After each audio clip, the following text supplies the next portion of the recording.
ছাত্রলীগ রূপে সেই একই হেলমেট পরে যেই ছাত্র দল এসেছে সেটাই নতুন ফ্যাসিবাদ।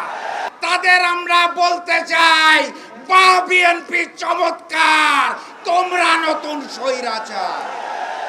গত পরশুদিন তারা নতুন করে তাদের মন্ত্রী পরিষদে গুম প্রতিরোধ ও প্রতিকার আইন পাশ করেছে, কিন্তু সেই আইনে বলা হয়েছে গুম প্রতিকার এবং প্রতিরোধের জন্য আপনি যদি আবেদন করেন, আপনি যদি অনুরোধ করেন, তাহলে তদন্ত করবে পুলিশ বাহিনী।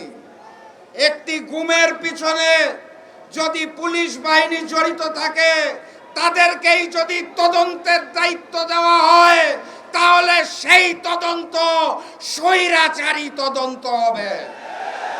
এখানেই শেষ নয়, সেই পুলিশ বাহিনী তদন্ত করে যদি আদালতে রিপোর্ট দেয় যে আপনার আবেদনটি ভুল ছিল, তাহলে আপনি গুম পরিবারের সদস্য হিসেবে আপনাকে আদালত 5 বছরের জেল দিয়ে দিবে।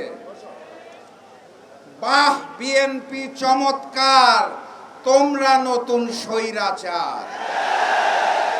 গতকাল বাংলাদেশের কলেজে, বিশ্ববিদ্যালয়ে, মাদ্রাসায় ছাত্রলীগ রূপে সেই একই হেলমেট পরে যেই ছাত্র দল এসেছে সেটাই নতুন ফ্যাসিবাদ।